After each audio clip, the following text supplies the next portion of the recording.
Welcome to the Uncle's channel. Thanks for watching today, and let's continue our journey to finish every single Game Boy Color game. Today focus on a game called Double Dragon 2 for the original Game Boy.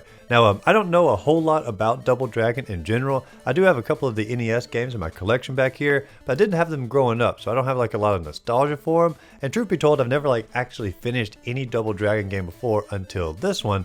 However, this is actually technically not even a Double Dragon game. I did a little bit of research about it. It actually belongs more in the River City Ransom series, and it just simply was a sprite change from the Japanese game over to the American game. And I guess they thought Double Dragon would sell a little bit better. And so the story, the sprites, some of the music, all that's been changed over, but the gameplay itself is going to be more along the lines of River City Ransom. But I have to say, as far as a beat 'em up goes, they really did nail the arcade style beat 'em up better than some of the other Game Boy and NES games at the time, as far as just simply making it more, I don't know the best word to describe it as, except arcadey in its own way. But it is at the same time missing some pretty valuable features for a lot of traditional beat 'em ups of this, even of this era. But we're going to go through all of that and more as we journey through Double Dragon 2 for the Game Boy. Now, this particular game did get moved up in our queue a good bit because some guy playing game 7016 requested my earlier videos, naturally moved up in the queue. It's a game that you want to see me cover sooner than later. Let me know the name of the game in the comments down below. And just like Double Dragon 2, I'll move it right on up. Now, I'd like to start the videos off by looking at the box art for the game first. And the box art for Double Dragon 2 is deceitful at its best, because this is actually the box art for Double Dragon 3. For other systems, they just simply put it over on the Game Boy, changed the number down to 2, and left everything else exactly the same.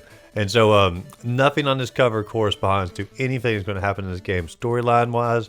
It just simply says Double Dragon. They're basically trying to sell the name of it. And so it's a cool-looking cover, I'll give it that, but it has nothing to do with this particular Game Boy game. Now, when you start up here, you have a pretty cool-looking title screen. You have the 3 main enemies at the top. You have Anderson smack dab in the middle, who's going to be your primary antagonist. You have a Shadow Ninja, or a Scorpion Shadow Ninja off to the left-hand side. And then you have what I assume is the Bouncer, but it may be the Boxer for the Scorpions as well. And so it's your core enemies up top. You can see Jimmy and Billy right down below that, who are your Double Dragon duo, and of course the name of the game itself. And so a cool looking title screen. Truth be told, they should have just really upped the resolution on this and sort of made an artistic representation. And this would have made a great cover for the box art, but they didn't choose to go in that direction. The music in the background is pretty darn fantastic. I'll let a little bit of it play right here.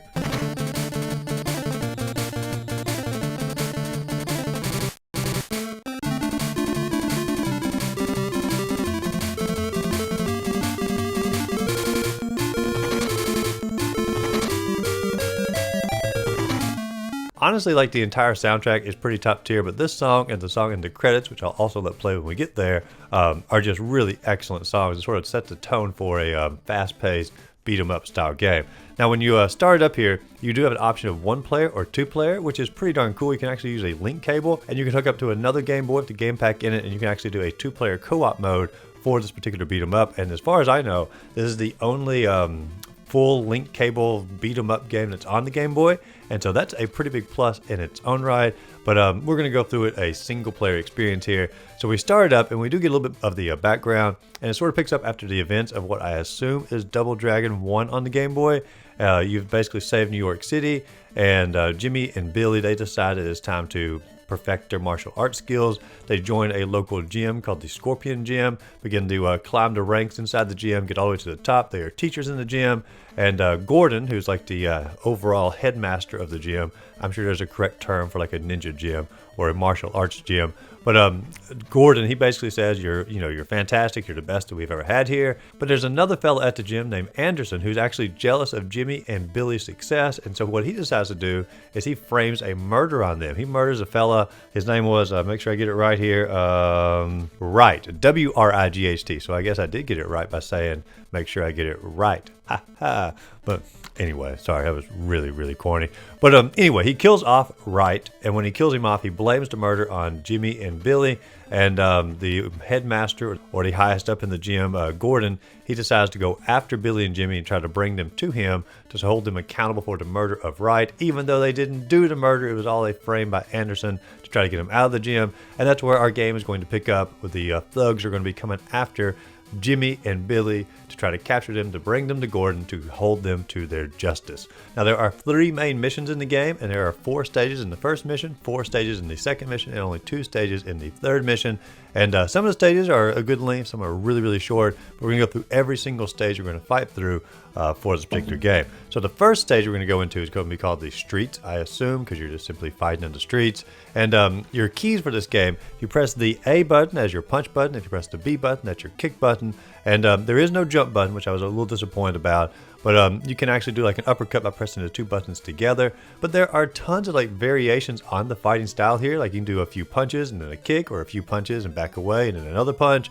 And when you do these little variations, you're going to have different animations to go with your attacks. Like sometimes you're going to do more of like a shove move. Sometimes you're going to do more like a collar grab of sorts, and you're going to start punching them and just sort of knock them down on the ground. When they're on the ground, you can actually run up to them, do like a little body slam, or like maybe like a stomp on top of them, or maybe it's an elbow slam. I need to look at the sprite a little bit closer.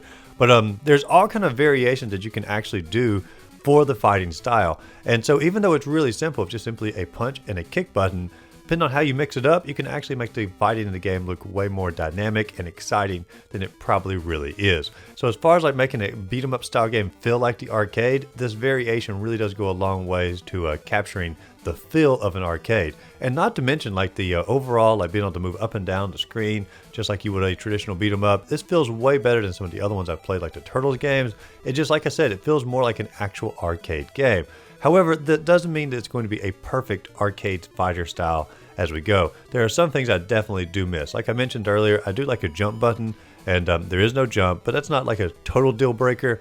But there are some other things, like there's no opportunity to like gain more health as you're going through, like, you know, pizza boxes and Turtles. You can't heal yourself up. You can't like get a certain number of points to get like an extra life, nothing like that. Also, like when multiple enemies are coming at you and you try to attack them, it's only going to attack one of the enemy sprites. And so like while you're attacking that one, the second enemy sprite that's on top of that can continue to hit you, and that's going to cause you to take a lot of damage. And so you have to like really think your strategy out as far as like trying to isolate enemies. And so it's not a perfect beat 'em up style game, but as far as like just simply having a good time as you're going through it because of the variations of attacks and trying to plan out how you're going to go about getting them isolated, it actually is a pretty fun experience. And so as you're fighting through the streets here, the graphics in the background, you know, a traditional looking street, you know, nothing really to write home about, but it's a good graphics in the background. The graphics of your character and the thugs that are going to come at you are also pretty top tier.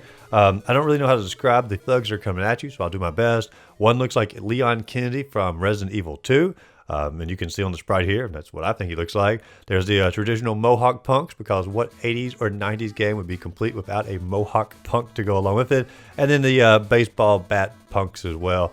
And they're going to be coming at you with the baseball bat and try to hit you. Now, you can't pick up any of the weapons that they're using, which would have been a cool feature. But, I mean, it is the Game Boy we're talking about. And so, well, you know, the Turtles game, you could actually, you know, manipulate the environment. So I guess they probably could have done it for the Game Boy, but they just simply chose not to for whichever reason. Now, as you're journeying through the streets here, you are going to get to the very first boss in the game at the close of stage 1, and he's a scorpion boxer, so he's fighting for the gem. And the first time you go up against him, he's pretty darn tough as far as like being able to knock you back and sort of, you know, gets multiple hits in on you. However, like if there's a strategy I'm going to develop later on in the game, I'll talk about it a little bit more when we get to it, like when I actually figure it out. But that's going to make a lot of these bosses pretty trivial. But the first time as you're going through them, they can be pretty challenging. However, the game does have unlimited continues, so if you do die in the game, it's not like the end of the world. And I am playing on the normal difficulty, which was the default difficulty for the game here. Now, when you do finish him, you go into the second stage for the game, which is going to be the subway station. And for this, it's a traditional looking subway station. You got the subway cars in the background, little toll booths and whatnot. The enemies are almost all exactly the same. However, when you get to the final enemy of this particular stage, is going to be a fellow with a knife, and it's just a little bit larger sprite. And he's not what you call a traditional boss. He's just simply a normal enemy who's the final, I guess, enemy for the stage. Because after you've encountered him here, he will become a normal enemy throughout the rest of the levels. Now, this particular stage here was only maybe 2 minutes long, and I thought that was a really short stage. That's until you get into stage number 3, which is inside the sub car. It's a dilapidated subway car here. The windows are broken out, graffiti everywhere. All the same enemies, except they're going to introduce one brand new one. It's going to be a bald chain fella. He has definitely lost most of his hair, which was a traditional thing in like punks of the 80s and 90s. But now, anytime you think of like a movie punk or a cartoon punk, they always have a full head of hair. But back in the 80s and the 90s, punks often had the full bald or skullet look to go along with it. But anyway, so he's a new enemy. He can be fairly tough, especially if there's like two on top of each other, because they can actually, when you're fighting one, throw a little chain across you and still knock you back. And so the isolation strategy to get one enemy at a time is really going to start coming into full effect here. And like I said, the last stage was like 2 minutes long. This one here is under 2 minutes. I'd say like maybe a minute and a half, maybe even shorter than that. But that's not even the shortest stage, because you go into the next stage, and it's the subway platform yet again as you're going through here. Same enemies as the earlier subway stage, same graphics for the most part, and I'd say this one is probably under a minute long, just really short. And it's hard to even like call it a full stage. But when you do finish that up, you've completed mission number 1, and you get a little map scene here. It shows you on your little map journeying from the first mission over to the second mission. There's not a whole lot to say about the map. It'd been cool if they actually like done like the map stage between every single stage, and you could actually see like little little progression bits as you go. I feel like that'd probably be better, but hey, it's still a map, and it's still fairly interactive, I guess, as you're looking at it. But then we go into our second mission here, which is going to be starting with stage number 5. And for the most part, you're on the streets again. You got a little ocean view in the background. I'd probably say it's a prettier looking street stage. All the same enemies are exactly the same again, except when you get to the boss, and you're going to go up against a Texas Chainsaw Jason looking fella. He's going to come out here, and he's going to be pretty tough, like the last boss the first time around. But we're going to get to a strategy here in a little bit that's going to make, like I said, most of these pretty trivial. But when you're fighting up against him, like the sprite's fantastic. I love the little chainsaw action, like his little jump actions. Really cool. But like the noise of the chainsaw is it just grates on your mind as you're going, like, because it's just simply a single note that's just sort of, I mean, like a chainsaw sound, I guess, but come through on the Game Boy speakers, it's just it is really annoying for that. But luckily the fight doesn't last too long, and when you take him out, you are going to journey into stage number 6, which is the subway station, and it's going to look pretty much identical to the last subway station. You get more of the knife fellas, but outside of that, I don't think there's any difference in those two subway stations. Then you go into the stage number 7, which is another subway car. The same graphics here, broken windows, graffiti, same enemies. Nothing to really write home about that. They almost like copied and pasted it over here. And then you have stage number 8, which is the subway platform, which is also almost exactly the same as the last subway station that we had, except the boss is going to be different. And this is probably one of the best bosses in the entire game. I don't know, I really did like to check this chainsaw fella, but he doesn't really like fit with the overall theme of the game. This one here is a scorpion ninja, and he can actually like disappear and reappear and comes back up a clone. Has like little I don't know, claws, almost like Wolverine claws. I'm sure there's like a correct term for it, but like we're going to call it a backwards hand knife. If you know the correct term for this weapon, let me know in the comments down below. But it's a traditional ninja weapon, and he is definitely the best boss in the entire game as far as like aesthetic wise goes, as far as like his moveset. He's also really darn easy, no special strategy needed. But really enjoyed this particular boss. And then after you finish that stage up, you go back to the little mini map here, and you go to our final mission, which is going to be stage number 9. And we're journeying through the city once again, but this is more like a business district of the city. And so you can like see some cars in the background, like a boat shop in the background. And we're journeying to the Scorpion headquarters. And when we're getting close to it, our next boss is going to be, I guess I'd call him like a old school thug, because he's like, more of a muscular, bigger fella, and he is very powerful. He can knock you down. He does like this little jump slam on top of you, and he takes away like over half your health every time he does it. And so you pretty much have to avoid that move if you have like any hope of defeating this overall level in general. And I was dying several times to him back to back, and finally I figured out a great strategy that works for him and pretty much every other boss in the game. Is you go up and you get your first few attacks in on him. You attack him enough times to knock him down. Just press the A button 3 times. You're stun locked. Once you knock him down, do his little slam, and then back away in like a semicircle route. So go sort of down, semicircle around, go back up to the top, and when you come back down, you hit him at an angle. And when you do that, he really can't defend against that. You get your 3 hits in again, knock him down, do another body slam, and then do another little semicircle. Occasionally it'll mess up, but for the most part, this is pretty much a foolproof strategy. It's going to take the bosses out nearly every single time. Occasionally I'll do like a little duck move, and if you see them do the duck move, just simply go down and go ahead and start your semicircle, because they're going to be able to avoid your 3-hit combo there. But I don't know, I enjoyed finding a strategy like this, and I enjoy that the strategy, when it doesn't work, you can actually default to a second strategy. And so I don't know, even though the bosses can be difficult and I guess somewhat cheesed in this way, I enjoy that they worked in a strategy for players to actually work through the game without losing as many lives. And so a really cool boss. Now when you go into stage number 10, you're actually going into the Scorpion building, and you're going to be riding the elevator up. And your first lower stages here, you fight against more of the traditional enemies. Eventually you do get one where it's like it has a gun against you, which seems a little bit unfair, almost like an Indiana Jones type scene. But anyway, you can take him out the usual strategies here. And you eventually get to a floor number 8 inside the building. When you get to floor number 8, it's like the greatest hits of the bosses, like a Mega Man game here. You fight all the bosses you've already beaten back to back to back. And if you do that semicircle strategy, you'll have them taken out in almost no time. A great strategy to use, and I think it's almost necessary to get through all 4 of them back to back. And when you get to floor number 10 here, you actually approach Gordon, who's the boss of the Scorpions. And he's like, hey, like, what are you doing? Like, why would you kill Wright? Why would you kill this fella? And we're like, we didn't kill him. And at this point, he doesn't know who to believe, because he's like, he left a note that had your name in it and all this, or I left a note with my name in it. He's like, no, it was definitely you. But then Anderson shows up, the original murderer, the one who hates us. And he's like, all right, well, you know what? It turns out my strategy's not working. My plan is sort of falling apart. Gordon seems to be going onto your side. He knocks Gordon out. And he's like, you know what? I'll just kill you myself. Which really, if you're going to think about it, is what probably Anderson, as a villain perspective, should have done to begin with. Why kill this innocent fella right to get us framed and get kicked out of the gym when he could have just taken us out to begin with? Unless he was like afraid, like he couldn't defeat us. And evidently he couldn't defeat us, because in our final battle here, we fight against him, and he's not too bad. He's got a really cool roundhouse kick here, or a helicopter kick that comes across trying to hit you with. And I like the fight a whole lot, but the semicircle strategy, it's going to take him out in no time. And I really like the aesthetics here. It does feel like a old school 80s boss villains lair inside of a building. Even has like the little scorpion rug off to the side. A really good aesthetic. And once you take him out, you go back over to Gordon, and then Gordon's like, you know what, I'm sorry that, you know, I blamed you or whatever.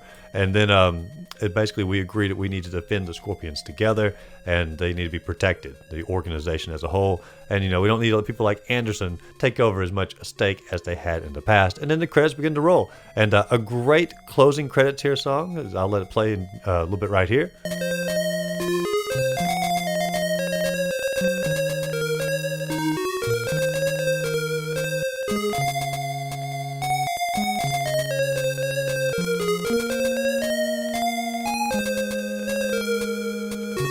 Another classic song, but let's talk about the game as an overall. Like I said, it really is a great, just basic arcadey style beat 'em up game. It does feel more like an arcade than some of the other ones that I've played, because the enemies actually take multiple hits. There's a lot of variation to your actual attacks, and it's just more flashy in that aspect. But it is missing some of the core basics of arcade games, like, you know, like power-ups, or picking up items, or a jump move, or manipulating the environment. So it's like it almost had like a trade-off. So most of the arcade games I play try to do more gimmicky stuff, where this one just feels like a really solid fighter for an arcade. And the music is great in the background. I think the graphics are pretty great.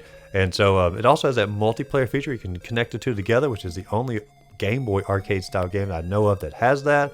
And so there's just a lot of pluses to this game. And honestly, as you're going through it, I think you'll just simply have a lot of fun, or at least I did, seeing the variations in the bosses. The enemies do repeat a good bit throughout. The levels themselves do repeat a good bit throughout. But the game is really short. We're talking like maybe 35, 40 minutes, maybe 45, somewhere in that range, and you'll have it taken out. And so the variation is going to be more in the bosses. And I feel like it's just a overall fun game to figure out strategies and fight through these levels and listen to some great tunes as you go. Overall, I'd probably give it a 6.5 out of 10. It's not a perfect fighting game, but it's definitely a fun fighting game, or a beat 'em up style game rather, not fighting game.